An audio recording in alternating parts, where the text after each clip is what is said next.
पत्रकार परिषदेला माझ्यासोबत पुणे शहराचे शहर प्रमुख सन्माननीय गजाभाऊ थरकुडे आहेत, प्रसिद्धी प्रमुख अनंत घरतजी आहेत, माझ्या उजव्या बाजूला काही लोक आहेत, पण त्यांचं इंट्रोडक्शन मी आपल्याला थोड्या वेळाने करून देते। काल फलटणमध्ये माननीय मुख्यमंत्री देवेंद्र फडणवीस गेले आणि त्यावेळेला ते तिथे त्यांनी रणजित सिंह नाईक निंबाळकर यांना क्लीन चिट दिली। आम्हाला कळलं नाही की ही क्लीन चिट त्यांनी नेमकी कोणत्या आधारावर दिलेली आहे आणि त्यात त्यांनी असं म्हटलं की रणजित सिंह नाईक निंबाळकर जर दोषी असते तर मी त्यांना नक्कीच सोडलं नसतं। त्यांनी असं कित्येक लोकांना सोडलेलं आहे आणि त्याचे एपिसोड मी आजपासून सुरू करते। 2 दिवसांनी मी अजून एक महत्त्वाचा की देवेंद्रजींच्या ताफ्यात असणारा, देवेंद्रजींच्या छत्रछायेखाली असणारा केवढा मोठा गुंड देवेंद्रजी, ज्याच्यावरती किमान 100-150 केसेस आहेत, असा माणूस देवेंद्रजींच्या सोबत कसा फिरतो हेही मी 2 दिवसांनी पूर्ण पुराव्यांसकट सांगेल। पण तुर्तास ही सुसाईड नोट आहे, जी सुसाईड नोट सगळीकडे फिरली, संपदा मुंडेची जी सुसाईड नोट फिरली त्याच्यामध्ये हातावर तिची सुसाईड नोट आणि दुसरं हे पत्र, जे पत्र तिने इन्क्वायरीच्या संदर्भाने लिहिलेलं होतं। या पत्राचा जर हँडरायटिंग बघितलं तर संपदाची बहीण असं सांगते की हे हँडरायटिंग आणि तिच्या हातावर लिहिलेलं हँडरायटिंग याच्यात फरक आहे आणि ते हस्ताक्षर हे अजिबात संपदा मुंडेचं हस्ताक्षर नाही। हा पहिला मुद्दा। दुसरं असं की या सगळ्यांच्या मध्ये गोपाल बदने आणि प्रशांत बनकर या 2 लोकांची नावं घेतली गेली। गोपाल बदने आणि प्रशांत बनकर ही दोनही माणसं हजर झाली। मला कायम प्रश्न पडतोय की जेव्हा कधी एखादी हाय प्रोफाईल केस असते तेव्हा हाय प्रोफाईल केसमधला जो कोणी गुन्हेगार आहे, आरोपी आहे, तो स्वतःहून कसा काय तिकडे हजर होतो। एकाही हाय प्रोफाईल केसमधल्या गुन्हेगाराला किंवा आरोपीला पोलिसांनी अजिबात अटक केलेली नसते। हे फार विशेष आहे। हे नोंदवावं लागेल पुन्हा पुन्हा की जेव्हा संतोष देशमुख खून खटला झाला तेव्हा त्याच्यामध्ये वाल्मिक कराड स्वतःहून हजर, प्रशांत कोरटकर अजिबात महाराष्ट्र पोलिसांनी त्याच्यावर कारवाई केलेली नाही, त्याला बाहेरच्या लोकांनी, कर्नाटक तेलंगणाच्या लोकांनी अटक केलेली होती। अशी कितीतरी आपण गुन्हे सांगू शकू की हाय प्रोफाईल केस असेल तर आरोपी स्वतःहून अटक होतो। याचा अर्थ काय आधी 2 दिवस यांची सगळी व्यवस्थित मॅनेजमेंट होते का? आधी व्यवस्थित बाहेर येऊन बोलाचाली होते का की आम्ही आता हजर होणार आहोत आणि हजर झाल्यानंतर मग आम्हाला तुम्ही कसं बाहेर काढणार आहात ते काय?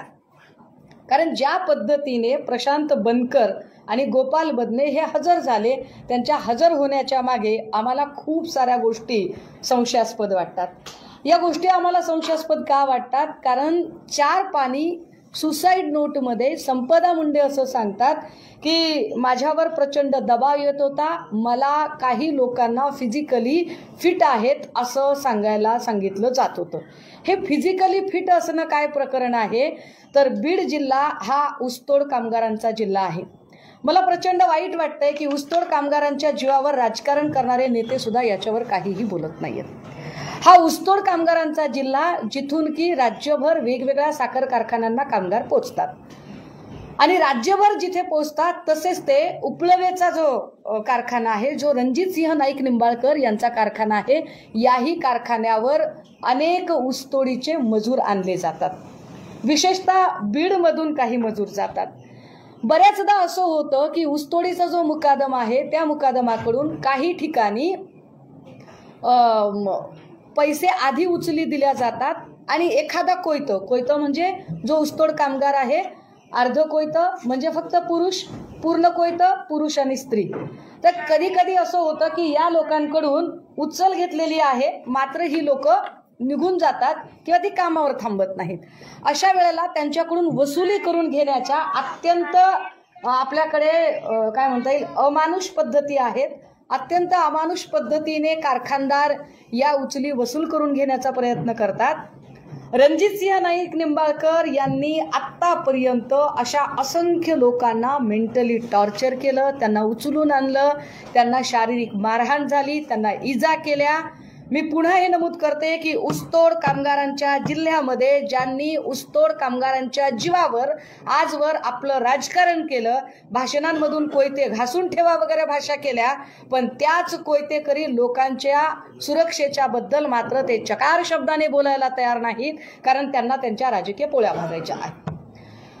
ज्या रणजितसिंह नाईक निंबाळकरांनी हे कामगार उचलून आणायचे, त्यांना मारहाण करायची आणि त्यांच्यावर पोलीस कंप्लेंट दाखल करायची. मोडस ऑपरेंडसी काय आहे? त्याला उचलून आणायचा, त्याला बेदम मारहाण करायची, तो अगदी म्हणजे गलित गात्र झाला पाहिजे, तो मरायला टेकला पाहिजे आणि मग त्याला पोलीस स्टेशनमधून, म्हणजे पोलीस स्टेशनमध्ये तर गुन्हा नोंद होणारच आहे त्याच्यावर, पण त्याला दवाखान्यात न्यायचा, सरकारी दवाखान्यामध्ये न्यायचं आणि सरकारी दवाखान्यात जेव्हा डॉक्टर सांगतायत की अरे हा फिजिकली अनफिट आहे, तुम्ही याला अटक नाही करू शकत, त्यावेळेला त्याला फिजिकली फिट आहे हे सांगण्यासाठी त्याच्यावर जोर जबरदस्ती करायची. हे फिजिकली फिट ठरवणं किंवा अनफिट ठरवणं कोणाच्या हातात आहे? तर अर्थात तिथले वैद्यकीय अधिकारी. वैद्यकीय अधिकारी कोण आहे? संपदा मुंडे आहे. संपदा मुंडे जेव्हा सांगते की he is not physically fit, त्यावेळेला रणजितसिंह नाईक निंबाळकर आणि त्यांची लोक सांगतात की तुम्ही बीडच्या आहात म्हणून तुम्ही वाचवताय का? म्हणजे बीड हा काही स्टिग्मटाइज जिल्हा आहे का? बीड मध्ये माणसं राहत नाहीत का? बीड मधल्या माणसांना काळीज नाहीये का? आणि जर बीड मधला माणसांना काळीज नसेल आणि बीड स्टिग्मटाइज असेल, बीडला जर तुम्ही डाग लावणार असाल आणि बीडचं पोलीस स्टेशन राजकीय लोक हाताळत आहेत तसं सांगत असाल, तर फलटण मधलं पोलीस स्टेशन कोण हाताळतं? फलटण मधल्या पोलीस स्टेशनला सतत गैरवापर करून कोण चुकीचे गुन्हे टाकतं? माझ्याकडे काही FIR आहेत. रणजितसिंह नाईक निंबाळकर जेव्हापासून भाजपमध्ये गेले, किती त्यांनी पोलीस कंप्लेंट केल्या? आपल्याला आश्चर्य वाटेल, 2022 पासून किती पोलीस कंप्लेंट कराव्यात? पोलिसांना हाताशी धरून रणजितसिंह नाईक निंबाळकर यांनी पोलिसांना हाताशी धरून किती पोलीस कंप्लेंट कराव्यात?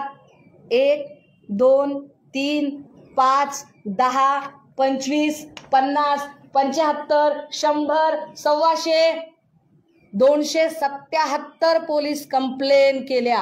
होय दादा, शॉकिंग आहे ना? 277 पोलीस कंप्लेंट रणजितसिंह नाईक निंबाळकर यांनी पोलिसांना हाताशी धरून केल्या आणि ज्याच्यामध्ये पोलिसांनी काय पद्धतीने लोकांना त्रास दिला, माझ्याकडे त्या प्रत्येकाची यादी आहे. माझ्याकडे याच्यातला ताई हे जरा कागद बघा, सॉर्ट करा. मी आपल्याला एक एक करून ज्याला ज्याला ह्या FIR पाहिजे या सगळ्या FIR गोळा करण्यात माझा खरा तर वेळ गेला, मला झेरॉक्स काढण्यात वेळ गेला. किती FIR कराव्यात, काय FIR घ्यायच्यात त्या घ्या तुम्हाला. ह्या सगळ्या FIR रणजितसिंह नाईक निंबाळकरांकडून झाल्यात. सगळीकडे फिर्यादी उपळवेचा साखर कारखाना आहे, ह्या सगळ्या FIR आहेत. घ्या. नाही, ह्या कामगारांवरच्या आहेत. बीडच्या लोकांना काय त्रास होतो, बीडच्या लोकांना काय पद्धतीने परेशान केलं जातं, फक्त माणूस बीडचा आहे म्हणून, ती डॉक्टरीन बीडची आहे म्हणून तिचा जीव घेतला तुम्ही. ह्या किती पोलीस कंप्लेंट आहेत? ह्या सगळ्या पोलीस कंप्लेंट FIR आहेत. या कंप्लेंट नाही, ह्या FIR आहेत. या सगळ्या FIR मी तुमच्यासाठी आणल्या आहेत. याच्या सगळ्या मी तुम्हाला सॉफ्ट कॉपी द्यायला तयार आहे. किती द्यायच्या? जीव घेता एखाद्याचा आणि कुणाच्या जीवावर उड्या मारतात रणजितसिंह नाईक निंबाळकर? देवेंद्र फडणवीसांच्या. आणि देवेंद्र फडणवीस सांगणार की मी यांना क्लीन चिट देतोय. कोणत्या आधारावर क्लीन चिट दिली त्यांनी? काय त्यांनी या सगळ्या FIR बघितल्या का? अरे एका दिवशी 14 FIR दाखल झाल्यात. कोण पोलीस अधिकारी आहे ते? तो महाडिक कोण आहे? तो राहुल धस कोण आहे? बदने कोण आहे? जायपात्रे कोण आहे? हे सगळे पोलीस अधिकारी. तुम्ही म्हणता ना की बीड मधले पोलीस अधिकारी एकाच ठिकाणी ठेवले जातात. फलटण मध्ये काय चाललंय? मला बीडशी काही घेणं देणं नाही, मला बीडच्या राज्यकर्त्यांशी पण काही घेणं देणं नाही. माझं स्पष्ट म्हणणं आहे की बीडच्या राज्यकर्त्यांनी सुद्धा ऊसतोड कामगार आणि त्यांच्या मतांचा गैरवापर केलेला आहे. त्यांनी त्यांच्या कल्याणाचा विचार केला नाही. पण यामुळे बीडमध्ये जो ऊसतोड कामगार आहे त्यांचा प्रश्न इथं ऐरणीवर आलाय की काय हलाकीचं आणि गुलामांचं जगणं ते जगताहेत. अरे माणसं बॉयलरमध्ये उचलून टाकली राव. उचलला माणूस आणि बॉयलरमध्ये टाकून दिला, मरून गेला माणूस. त्याची दाद फिर्याद नाही काही. बरं, आता हे सगळं चालू असताना ही मोडस ऑपरेंडसी आहे की पोलीस स्टेशन हाताशी धरायचं, वाटेल तेवढे गुन्हे दाखल करायचे, मारहाण करायची, अगदी पोलीस स्टेशनमध्ये जाऊन पण कधी कधी मारहाण करायची आणि त्याला परत आपल्या कारखान्यावर आणायचं. पण परत कारखान्यावर आणताना डॉक्टर कसा काय डिस्चार्ज करेल? डॉक्टर तर म्हणेल की ही इज नॉट अनफिट. मग त्यावेळेला त्याला मेडिकली फिट असल्याचं प्रमाणपत्र देण्यासाठी रणजितसिंह नाईक निंबाळकर हे त्याच्यावर दबाव आणणार. पोलीस स्टेशन आणि या सगळ्यांची एक साठगाठ असते. आमचे प्रश्न काही निर्माण होतात की एक महिला डॉक्टर अर्ज करते, ती सांगते की मला अनफिट माणसाला फिट असायला सांगितलं, मी त्या माणसाला 2D इको करायला सांगितलेली आहे. तो 2D इको करायला जाणार होता, त्याचा 200च्या वर BP होता आणि मी आर्ग्यू करते, मी वाद घालते, मी काम करत नाही असं म्हणून माझी तक्रार केली गेली. डिपार्टमेंटकडे तक्रार केली गेली. मी डिपार्टमेंटला विचारलं की अरे माझ्याबद्दल काय नेमकी तक्रार आहे, तुम्ही काय कारवाई केली ती मला सांगा. आणि ती कारवाई अजिबात सांगितली जात नाही की कोणती कारवाई झालेली आहे. त्यानंतर ती वैतागते. आपण सगळे पत्रकार असण्यापेक्षा माणूस आहात, म्हणजे मला फार चिडचिड याच्यासाठी होते की वैशाली हगवणे प्रकरणात पण हेच झालं होतं. हगवणे प्रकरणात त्या माऊलीने आत्महत्या केली आणि तिचं कॅरेक्टर असोसिएशन केलं. वैष्णवी हगवणे प्रकरणातही तिचं कॅरेक्टर असोसिएशन केलं. सेम मोडस ऑपरेंडसी आता करताय. सेम आताही संपदा मुंडेचं कॅरेक्टर असोसिएशन करण्याचा प्रयत्न केला जातोय. तिचं चारित्र्य ठीक नव्हतं, ती कोणाला तरी भेटत होती, तिचे काय संबंध होते, असा गलिच्छपणा चाललेला आहे. लाज वाटली पाहिजे या सगळ्यांना की तुम्ही एखाद्याच्या मेल्यानंतर तुम्ही त्याचं कॅरेक्टर असोसिएशन करताय. बरं, साधा प्रश्न आहे माझा की एखाद्या गावात जेव्हा आम्ही राहतो आणि त्या गावात आमचं घर असतं त्यावेळेला आम्ही त्याच गावात हॉटेल घेऊन राहत नाही. संपदा मुंडे रात्री 1 वाजता त्या हॉटेलमध्ये गेलीच कसं काय? ताई हॉटेलचा फोटो द्या मला जरा. संपदा मुंडे त्या हॉटेलमध्ये गेली कशी काय? हे हॉटेल आहे, हॉटेल मधुदीप. या हॉटेलमध्ये रात्री 1 वाजता संपदा मुंडेला एंट्री का दिली? एकट्या महिलेला हॉटेल मिळतं असं मला तरी माहीत नाही. काय हिची एंट्री कायदेशीर पद्धतीने घेतली होती, सही होती, सगळे डॉक्युमेंट ते घेऊन गेले असं सांगतायत. मी हेही डॉक्युमेंट मागितले पण ते डॉक्युमेंट घेऊन गेले असं सांगत आहेत. ते याच्यावर एका चकार शब्दाने बोलत नाहीयेत. आता ती का गेली रात्री 1 वाजता? तिला काय गरज पडली स्वतःचं घर असताना त्या हॉटेलमध्ये जायची? हे हॉटेल कुणाचं आहे ते जरा सांगितलं पाहिजे मी. हे हॉटेल भोसले नावाच्या माणसाचं आहे. कोण आहे हा भोसले? हा भोसले रणजितसिंह, हा इकडचा भोसले आहे. रणजितसिंह नाईक निंबाळकर आता जेव्हा इलेक्शन लढतील तेव्हा भाजपाचा संभाव्य नगराध्यक्ष पदाचा हा उमेदवार आहे. याच्या बाजूला अजून एक माणूस आहे, यांचं नाव आहे जयकुमार गोरे. काल जयकुमार गोरे त्यांच्या स्टेजवर होते. जयकुमार गोरेवरही एका महिलेने फार आरोप केलेले आहेत. लक्षात घ्या, जयकुमार गोरे बाजूलाच राहतात. जयकुमार गोरे, भोसले, रणजितसिंह नाईक निंबाळकर सगळे एका फ्रेम मध्ये दिसत आहेत आणि या माणसाचे हे हॉटेल आहे. ये रिश्ता क्या कहलाता है. का या हॉटेलवर बोलावलं होतं? हॉटेलवर बोलावलं होतं की गेली होती? हॉटेलवर बोलावलं असेल तर कशासाठी बोलावलं होतं? जर तिची बहीण सांगते की ते हस्ताक्षर तिचं नाहीच आहे तर तिच्या हातावर कुणी लिहिलं? काय संपदा मुंडेचा जीव गेला का? काय संपदा मुंडेची हत्या झाली का? संपदा मुंडेने आत्महत्या केली की संपदा मुंडेने हत्या केली? हत्या झाली. तुम्ही म्हणाल की मी डायरेक्ट आत्महत्या आणि हत्या यावर का बोलतेय? मी यावर आपल्याला 2 व्हिडिओ दाखवले पाहिजेत. जर आपल्याला आठवत असेल याच्या आधी एक काय म्हणता येईल त्याला, साधारणतः 2 वर्षांपूर्वी ननावरे नावाचं नाव तुम्हाला आठवत असेल. नंदकुमार ननावरे. कोण नंदकुमार ननावरे? आमदार कलानी यांचा पीए. नंदकुमार ननावरे आणि त्यांची बायको हे प्रचंड त्रस्त झाले आणि त्रस्त होऊन त्यांनी सांगितलं की बाबा आमचं कुणीच ऐकून घेत नाहीये आणि आमच्याकडे आत्महत्या करण्याशिवाय काहीही पर्याय नाहीये. हा आहे नंदकुमार ननावरे.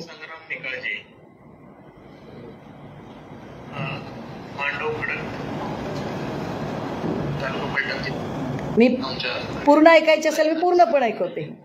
माझ्या घरात येऊ तिच्या मोबाईल मध्ये याच्यात त्यांनी रणजितसिंह नाईक निंबाळकरांचं नाव घेतलेलं आहे आणि जीव दिला, आत्महत्या केली. जे वकील आले त्याचे CCTV आमच्याकडे उपलब्ध आहेत आणि सेव्ह करून ठेवले.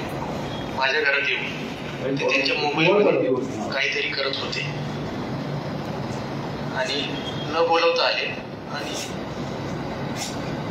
जाता नाही. त्यामुळे माझ्या घरात हा व्हिडिओ सगळीकडून काढून टाकलेला आहे, हे फार विशेष आहे. त्यांनी काहीतरी हा व्हिडिओ युट्यूबवर शिल्लक ठेवला नाही. देशमुखांचे वडील. त्यामुळे आम्हाला त्याच्या म्हणजे इतक्या पद्धतशीरपणे टॉर्चर केलंय आणि इतकं फुल ब्लँक केलेलं असल्यामुळे आणि त्याच्यामुळे आता आम्हाला आत्महत्या करण्याशिवाय पर्याय उरलेला नाही. दुसरं बाकी इतर गुन्ह्याबद्दल मला जास्त काही बोलायचं नाही. बाकी चौकशी व्हावी, परंतु मूळ जो आहे तो संग्राम निकाळजे त्याला मदत करणारा नक्कीच नाही. परत एकदा ऐका. मला जास्त काही बोलायचं नाही. बाकी चौकशी व्हावी, परंतु मूळ जो आहे संग्राम संग्राम निकाळजे आणि रणजितसिंह नाईक निंबाळकर. आता या माणसाला, हा माणूस मरून गेला, दोघा नवरा बायकोनी आत्महत्या केली, पण दोघांनी आत्महत्या केल्यानंतरही यांना बिचाऱ्यांना काही न्याय मिळालाच नाही. मग याचा भाऊ धनंजय ननावरे पुढे आला. हाही व्हिडिओ आपण सोशल मीडियात बघितला असेल की धनंजय ननावरे पुढे येतो आणि तो सांगतो की माझं म्हणणं ऐकून घेतलं जात नाही. जोपर्यंत माझं म्हणणं ऐकून घेतलं जाणार नाही तोपर्यंत मी माझा रोज एक एक अवयव कट करेल आणि देवेंद्र फडणवीसांना भेट देईल. आणि तो स्वतःचा एक बोट कापतो, व्हिडिओ बनवतो आणि तो म्हणतो की हे बोट घ्या माझं फडणवीस साहेब. काल फडणवीसांनी क्लीन चिट दिली ना, फडणवीसांनी ज्यांना क्लीन चिट दिली तो माणूस चक्क नंदकुमार ननावरे आणि नंदकुमार ननावरेची बायको मरताना ज्या रणजितसिंह नाईक निंबाळकरांचं नाव घेतलं, काल त्याला ते क्लीन चिट देत होते. त्याचा भाऊ याने सोशल मीडियाच्या समोर येऊन, तोही व्हिडिओ आहे माझ्याकडे, तोही पाठवते मी आपल्याला, की तो आपलं बोट तोडून घेतो, एक एक अवयव तोडतो. त्याचे व्हिडिओ सोशल मीडियात व्हायरल होतात आणि नंतर चौकशी लागते, पण चौकशीत फक्त बालाजी किनीकरचं नाव घेतलं जातं. रणजितसिंह निंबाळकर मात्र वाचतात. बालाजी किनीकर शिंदेचे आमदार आहेत. काय म्हणजे आपल्या सत्तेचा गैरवापर करणारे. यांची मोडस ऑपरेंडस ही आहे की पोलीस स्टेशनला हाताशी धरायचं. जो कोणी आपल्या डोक्याच्या वर जातो किंवा जो कोणी आपलं ऐकत नाही त्यांना आपण पाहिजे त्या पद्धतीने त्यांना दाबत राहायचं. हा एक फोटो आहे माझ्याकडे. ही जी मुलगी आहे फोटोतली, हिची बहीण एक आहे. जुळ्या बहिणींनी आत्महत्येचा प्रयत्न केला. म्हणजे एकटी संपदा मुंडे नाहीये आत्महत्या करणारी, लक्षात घ्या. एकट्या संपदा मुंडेचा जीव गेला नाही. म्हणजे लोकांना वाटते की अरे बीड बीड बीड, पण बीडकडे तुम्ही अशा नजरेने बघितल्यामुळे बीडमधल्या कामगारांचा पण जीव गेला हे पण बघा. बीडच्या कामगारांचे, बीडच्या कुटुंबकांचे अक्षरशः संसार उद्ध्वस्त व्हायची वेळ आली. ही मुलगी कोण आहे? दिगंबर आगवणे हे नाव सगळ्या अख्ख्या मतदारसंघात माहिती आहे. फलटण मतदारसंघामध्ये ही जी मुलगी आहे, ही मुलगी आणि हिची बहीण दोघींनी आत्महत्येचा प्रयत्न केला. वेळेत उपचार मिळाल्यामुळे या दोघींचा जीव वाचला. आत्महत्येचं कारण काय बाई सांग तुझं नाव. नमस्कार. ज्या मुलीने आत्महत्येचा प्रयत्न केला ती मुलगी पुढे आहे. रणजितसिंह नाईक निंबाळकर यांनी किती लोकांचे बळी घेतलेत ऐका. नमस्कार, मी वर्षा दिगंबर आगवणे. दिगंबर आगवणेंची माईक इकडे ठेवायचे. एकच हे गंभीर प्रकरण आहे दादा.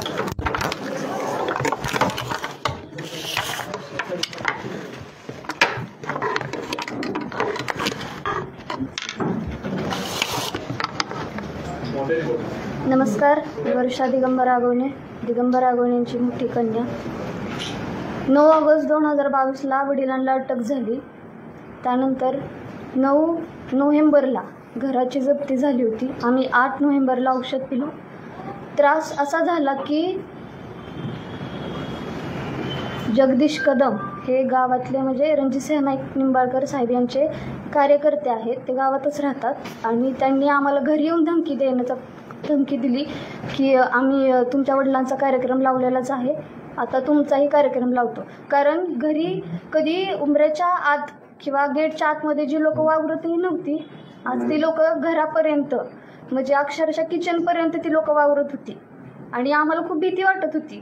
आणि त्या भीतीच्या ह्याच्यामध्ये आम्ही रणजितसिंह नाईक निंबाळकर साहेब ह्याच्या पत्नी जिजामाता साहेब नाईक निंबाळकर यांना फोनही केला होता आणि त्यांना आम्ही सांगितलं की वहिनी साहेब, आम्हाला खूप भीती वाटते आहे आणि आम्ही अनसेफ फील करतोय, तुम्ही प्लीज याच्यात दखल घ्या, तुम्ही साहेबांना सांगा की हे सगळं कुठंतरी थांबवा. तर त्यांनी मला हे उत्तर दिलं की मला यातलं काहीच माहिती नाही, मी काहीच करू शकत नाही, आणि त्यांनी फोन ठेवून दिला. मग आम्ही खूप घाबरलो, कारण जी मनस्थिती आत्ता संपदा मुंडेताईची झाली, त्यांना खूप हॅरेस केलं, त्या खूप घाबरल्या होत्या, तशीच मनस्थिती आमची झाली होती. आम्हाला सपोर्टिव्हला कोण नव्हतं, कारण 9 ऑगस्ट 2022 वडिलांना अटक झाल्यानंतर अवघ्या 2 दिवसात आमच्या मम्मीवर ही झाली होती, केस झाली, त्यामुळे तीही फरार होती. आम्हाला सपोर्टिव्ह असं कोणीच नव्हतं आणि आम्ही घरी दोघीच बहिणी, त्यामुळे आम्हाला अशी भीती वाटायला लागली की आता आमच्यावरही सगळा गेम हे होऊ शकतो, म्हणजे आमच्यावरही कोणीतरी हात टाकेल, अशी आम्हाला भीती वाटत होती. म्हणून काहीतरी वाईट होण्यापेक्षा स्वतःचा जीव संपवलेला बरा, असं आम्ही असा विचार करून आम्ही दोघींनी औषध पिलं. आणि जप्ती ही माझ्याकडे पुरावे आहेत.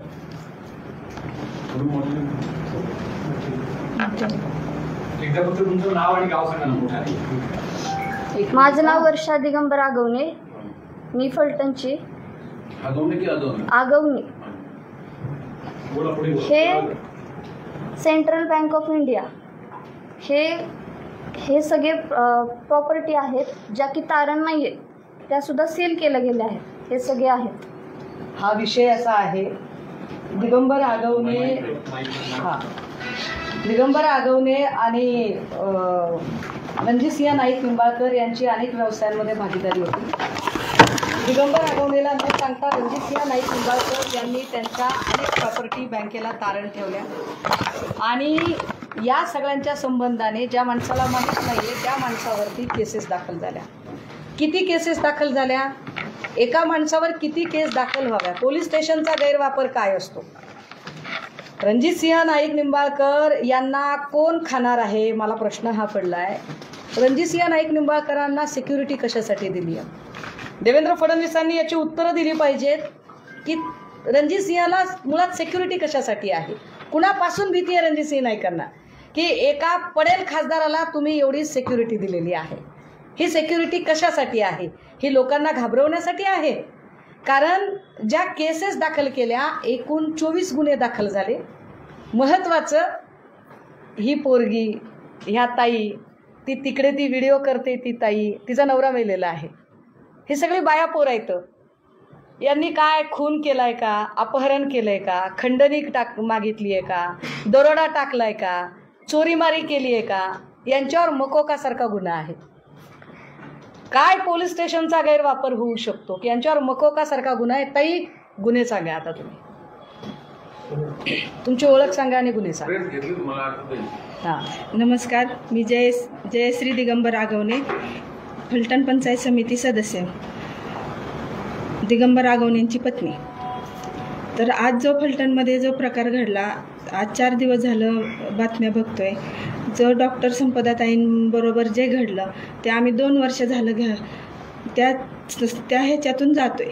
3 वर्ष झालं घरापासून घरदार सगळं जप्ती केलेलं, म्हणजे सत्तेचा दुरुपयोग करून त्यांनी सगळी जी प्रॉपर्टी तारण नाही ती तारण केली. आणि आज 9 ऑगस्ट 2022 माझ्या पतीवरती एका गुन्ह्यामध्ये चौकशीसाठी बोलवलं, दिवसभर बसवलं आणि 5 वाजता अरेस्ट म्हणून सांगितलं, जे की त्याच्यात इंट्रीम बेल होता. आणि त्यांनी म्हणजे प्रशासनाचा आणि सत्तेचा पुरेपूर फायदा घेऊन आमच्यावरती 25 गुन्हे दाखल केलेत. हे रीतसर गुन्हे आहेत. प्रत्येक केसमध्ये बेल होणार, MCR झाला की बेल घेणार की लगे दुसरा गुन्हा दाखल, लगे तिसरा गुन्हा दाखल, असे करून आमच्यावरती 25 गुन्हे दाखल केले. त्याच्यातले 12 FRI माझ्यावरती आहेत. मकोका, खंडणी, MPID, ED. आणि ते असे आम्ही 2 वर्षाखाली इथं पत्रकार परिषद घेतली होती. त्यावेळेस 3 वर्ष झालं आमची दखल कोणीही घेतली नाही. का पत्रकार परिषद घेतली, सगळे व्हिडिओ ह्याच्यावरून डिलीट केले, यूट्यूबवरून डिलीट केले, पत्रकारांच्या चॅनलवरून डिलीट केले. कोणालाही पत्रकार दबावाखाली कोणालाही आमची बातमी लावून दिली नाही. नंतर आम्ही आमचा यूट्यूब चॅनल खोलला आणि आम्ही आमचे व्हिडिओ बनवले, जे की माझ्याकडे प्रत्येक FRIचा पुरावा आहे. प्रत्येक FRIचा पुरावा आहे आणि प्रत्येक FRIचा कागद आहे माझ्याकडे. त्यांनी ईडीला हे लेटर दिलेलं आहे. ईडी 9 ऑगस्ट 2022ला अरेस्ट झाली आणि लेटर दिले 29/7/2022ला. बँकेला लेटर दिले की ईडीनं तक्रार दाखल केलेली आहे, तुम्ही पण त्याची चौकशी करून तक्रार दाखल करा. आणि ते सांगतात की माझा ह्याच्याशी काही संबंध नाही. ते मोक्याची सुरुवात ह्याच्यापासून झाली. आता प्रश्न असा निर्माण होतो की भाजपा जी सांगते की आमचा ईडीशी काही संबंध नाही, ईडी CBIच्या यंत्रणा कशा वापरल्या जातात एखाद्या माणसाची माती करण्यासाठी त्याचा भक्कम पुरावा आहे. मुळात ईडीने काय कारवाई केली, ईडीने काय चार्जशीट दाखल केली, ईडी कोणत्या स्टेटसला आहे आता, हे बाहेर कुणालाही कळायचं कारण नाही. पण तरी सुद्धा या केसमध्ये ईडीला स्वतः रणजितसिंह नाईक निंबाळकर पत्र लिहून सांगतात की याच्यावर कारवाई झाली पाहिजे. रणजितसिंह नाईक निंबाळकर ईडीला सगळी माहिती देतात आणि त्यांच्या हे लक्षातच येत नाही आणि हे पत्र माहिती अधिकाराखाली नंतर आम्हाला बाहेर मिळतं. म्हणजे रणजितसिंह नाईक निंबाळकर एक पडेल खासदार काय पद्धतीची ताकद वापरतात आणि ती ताकद वापरून फक्त तो भाजपच्या वळचणीला माणूस आहे म्हणून त्याच्या संबंधाने कुठलीही चर्चा गवगवा केला जात नाही. आणि मुख्यमंत्री महोदय सरळ सरळ क्लीन चिट देतात. मुख्यमंत्र्यांची कालची क्लीन चिट म्हणजे पोलिसांनी तपास थांबवावा याचे एका अर्थाने अलिखित संकेत आहेत. हे अलिखित संकेत का दिले जातात? प्रश्न असा निर्माण होतोय की ज्या संपदा मुंडेंचा जीव गेलेला आहे, आमचा पहिला तर हा त्याच्यातला प्रश्न आहे की संपदा मुंडेचा मुळात आत्महत्या झाली की हत्या झाली. आम्हाला दाट संशय आहे की संपदा मुंडेची हॉटेलवर बोलून हत्या झालेली आहे. संपदा मुंडेंची हत्या करण्यामध्ये फक्त गोपाल बदने आणि प्रशांत बनकरच आहे की अजून कुणी लोक आहेत? हे दोनच चेहरे आपल्याला दिसत आहेत, पण बाकीचे म्हणजे ज्यांची नावं मी मगाशी घेतली या सगळ्या लोकांच्या चौकशा झाल्या पाहिजेत. ज्या चौकशांमध्ये मी कदाचित ती नावं विसरून जाईल म्हणून मी काही नावं मगाशी घाईघाईने लिहिली होती की ही जी सगळी नावं आहेत यांच्यामध्ये काय त्या सगळ्या लोकांना भाऊबीजेचा दिवस होता, त्याच्या 3 दिवस आधी संपदा मुंडे आपल्या बहिणीला सांगते की माझं कास्ट सर्टिफिकेट व्हेरीफाय करायचंय, ते कास्ट सर्टिफिकेट घेण्यासाठी मी येणार आहे. म्हणजे जी पोरगी पुढच्या 8 दिवसाच्या तिच्या कामांचं प्लॅनिंग करते ती पोरगी जीव कसा काय देऊ शकते? मुद्दा क्रमांक 1. दुसरं असं की ती आत्महत्या नसून हत्या आहे असं आम्हाला का वाटतं, तर तिची बहीण सांगते की ते हस्ताक्षर जुळत नाही. तिसरं असं की हॉटेलमधून हॉस्पिटलमध्ये तिला नेण्याची एवढी, एक तर ती हॉटेलमध्ये कशी सापडली, चौथं तिचे नातेवाईक आलेले नव्हते तोपर्यंत तिची डेड बॉडी उचलण्याची घाई का केली? का तिची डेड बॉडी उचलली? की फक्त ती बीडची आहे म्हणून, तिचं आडनाव मुंडे आहे म्हणून? म्हणजे एक मुंडे आडनाव जर तुम्हाला कुठेतरी आरोपांच्या कक्षेत सापडलं तर तुम्ही सगळ्या मुंडेंकडे तसंच बघणार का? तुम्ही सगळ्या वंजारी समाजाकडे तसंच बघणार का? माफ करा, मी कधी जातीचं राजकारण करत नाही, पण ज्या पद्धतीने एका मुलीचं कॅरेक्टर असोसिनेशन केलं गेलं, मला आश्चर्य वाटते की काही पत्रकार बूम घेऊन जात आहेत आणि बदनेच्या कुटुंबाचे इंटरव्ह्यू करतात. बदनेच्या, अरे गुन्हेगाराचं उदात्तीकरण करता तुम्ही. बदनेच्या कुटुंबाचे इंटरव्ह्यू केले जातात, त्याच्यामध्ये तो कोण दुसरा आहे बनकर, त्याच्या कुटुंबाचे इंटरव्ह्यू केले जातात. आणि इंटरव्ह्यू करणाऱ्यांचं म्हणणं दाखवताना सारासार विवेक वापरला जात नाही की जर त्या बाईचं खरं असेल तर ती तोंड बांधून का बोलतेय? तिला तोंड बांधायचं काय अधिकार आहे? म्हणजे जिच्याबद्दल इतकं वाईट झालं तिचं नाव अक्षरशः तुम्ही मात्र उधळावं तसं उधळून टाकलं. आणि जी मखलाशी करत एक महिला बोलते ती तिचा चेहरा झाकून बोलते, त्याच्यात काहीही सस्पेक्टेड वाटत नाही. किती लोक आहेत, माझा कुणाकुणावर संशय आहे, मला काही नावं सांगायची आहेत. याच्यात फक्त बदने आणि बनकर हे स्वतःहून आले. कदाचित त्यांना सांगून ठेवलंय का की तुला थोडा दिवस त्रास होईल पण नंतर आम्ही बाहेर काढू? याच्यामध्ये सुसाईड नोट गायब झाली आहे का? कारण जी पोरगी 4 पानाचं पत्र लिहू शकते तेही स्वतःच्या हस्ताक्षरामध्ये की तिला काय त्रास होतो हे तिच्या वरिष्ठांना लिहू शकते, काय ती पोरगी कागदावर सविस्तर सुसाईड नोट लिहिणार नाही? जी पोरगी एवढं मोठं पत्र 4 पानाचं पत्र लिहू शकते, ती पोरगी हातावर 4च ओळी कसं काय लिहिली? आणि तेही तिच्या हस्ताक्षरात नाही असं सांगितलं जाते. हँडरायटिंग वेगळी सांगितलं जाते. बनकर आणि बदने दोन्ही प्रकरण पूर्णतः वेगळे आहेत का? यांची नावं टाकून दिशाभूल करण्यात आली आहे का? खरा तपास त्या 4 पानी खुलासा पत्रावरून हवा. रणजितसिंह नाईक निंबाळकर चौकशीच्या कक्षेत आलेच पाहिजेत, कारण रणजितसिंह नाईक निंबाळकरांच्या संबंधाने मी एक नाही अनेक प्रकरणं सांगितली आहेत. एवढ्या सगळ्या FIR ज्या दाखल झाल्या, ज्या बीडच्या ऊसतोड कामगारांवर दाखल झाल्यात, हे सगळ्या त्या आहेत. या सगळ्यांच्या सॉफ्ट कॉपी मी द्यायला तुम्हाला तयार आहे. मी नंदकुमार ननावरेचं प्रकरण सांगितलं, ज्याच्यात आत्महत्या करण्याच्या आधी त्याने रणजितसिंह नाईक निंबाळकरांचं नाव घेतलं, पण रणजितसिंह वाचले त्याही वेळेला. मी आत्महत्येचा प्रयत्न केलेल्या दोन्ही पोरी आगवणेंच्या, त्या पोरी इथे हजर केल्या आहेत. ज्या पोरींच्यावर अक्षरशः त्यांच्या अंगावर हात टाकला जाईल इथपर्यंत त्यांच्या मनामध्ये दहशत निर्माण केली. आपल्या घरात आपली आई नाही, बाप नाही, आपल्या आईबापांनाही देशोधडीला लावले. आता आपण जर आपल्या आबरूवर जर हात टाकला तर काय करावं? त्यापेक्षा आपण मेलेलं बरं, असं म्हणून 2 पोरी आत्महत्येचा प्रयत्न करतात. याबद्दल काय?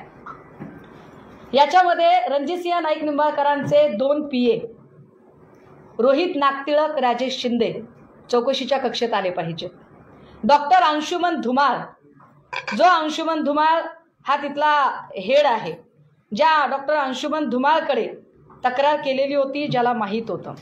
तत्कालीन DYSP राहुल धस, हे राहुल धस सुद्धा चौकशीच्या कक्षेत आले पाहिजे. यांच्याकडे 3 वेळा संपदाने तक्रार केलेली आहे. जी पोरगी एक फायटर स्पिरिट घेऊन आहे, जी पोरगी माझ्यावर काय तक्रार झाली याची मला माहिती मिळावी अशी स्वतःच माहिती अधिकाराखाली माहिती मागवते, तिने खरंच आत्महत्या केली असेल. याच्यानंतर PI सुनील महाडिक याला चौकशीच्या कक्षेत आणलं पाहिजे. हे सगळे लोक सहकार्य करत नव्हते. फलटण ग्रामीणचे परत API जायपात्रे, PSI पाटील यांना का चौकशीच्या कक्षेत आणायचे? तर API जायपात्रे आणि PSI पाटील हे दोघेही जण तिला कायम तू बीडची आहेस, तू गुन्हेगारांच्या जिल्ह्यातली आहेस असं म्हणून तिला मेंटली टॉर्चर करत होते. API जायपात्रे आणि PSI पाटील यांच्याबद्दल सदरील महिलेने अनेकांना त्या संबंधाने माहिती दिली होती आणि तिची ती माहिती त्या 4 पानी पत्रामध्येही आहे, ज्यात ती सांगत आहे की मी बीडची आहे म्हणून मला त्रास होत होता. म्हणजे की तू बीडची आहेस, तू गुन्हेगारांच्या जिल्ह्यातली आहेस, तुझा आडनाव मुंडे आहे, त्यामुळे तुझं म्हणणं कुणी खरं धरणार नाही आणि तुझं काही झालं तरी तुझ्याकडे कुणी बघणार नाही, तुला कुठलीही सहानुभूती मिळणार नाही. दादा हो, हे गंभीर आहे. अमुक एका जिल्ह्यातलं कुणीतरी येतं आणि त्याचा जीव चालला तरी तुला सहानुभूती मिळू शकत नाही, कारण तुझा जिल्हा इतका बदनाम झालेला आहे, तुमची माणसं इतकी बदनाम झालेली आहेत, तुमचं आडनाव इतकं बदनाम झालेलं आहे की तुम्हाला कुठलीही सहानुभूती मिळणार नाही. अशा पद्धतीने जर मांडणी केली तर आपल्याला कुठूनही न्याय मिळणार नाही. अगतिक झालेली पोरगी काय करेल? तिने आत्महत्या केली तरी हे सगळे लोक जबाबदार आहेत, पण मला ठाम विश्वास आहे की याच्यात काहीतरी गौडबंगाल आहे, याच्यात काहीतरी वेगळं शिजलेलं आहे. सबब देवेंद्र फडणवीसांनी क्लीन चिट देण्याची घोषणा करू नये, ती घाई करू नये. त्यांनी का घाई करावी? म्हणजे देवेंद्रजींना ज्यांना वाचवायचं असतं त्यांच्याबद्दल आणि ज्यांना बुडवायचं असतं त्यांच्याबद्दलही ते घाई करतात. मी आठवण करून दिली पाहिजे. किरीट सोमय्याबद्दल त्यांनी घाईघाईने येऊन सांगितलं की व्हिडिओ खरे आहेत. पोलिसांनी विचारलं नव्हतं की व्हिडिओ खरे आहेत का खोटे आहेत, पत्रकारांनी विचारलं नव्हतं की किरीटचे व्हिडिओ खरे आहेत का खोटे आहेत, पण किरीट सोमय्याला खड्ड्यातच घालायचा होता म्हटल्यावर घाईघाईने फडणवीस पुढे आले आणि सांगितलं की व्हिडिओ खरे आहेत. आत्ता का घाईघाईने सांगताहेत ते, का घाईघाईने क्लीन चिट देत आहेत? आमची विनंती आहे आपल्या सगळ्यांच्या माध्यमातून, माननीय उच्च न्यायालयाने समिती गठीत करावी. आमचा SITवर सुद्धा विश्वास नाही आहे.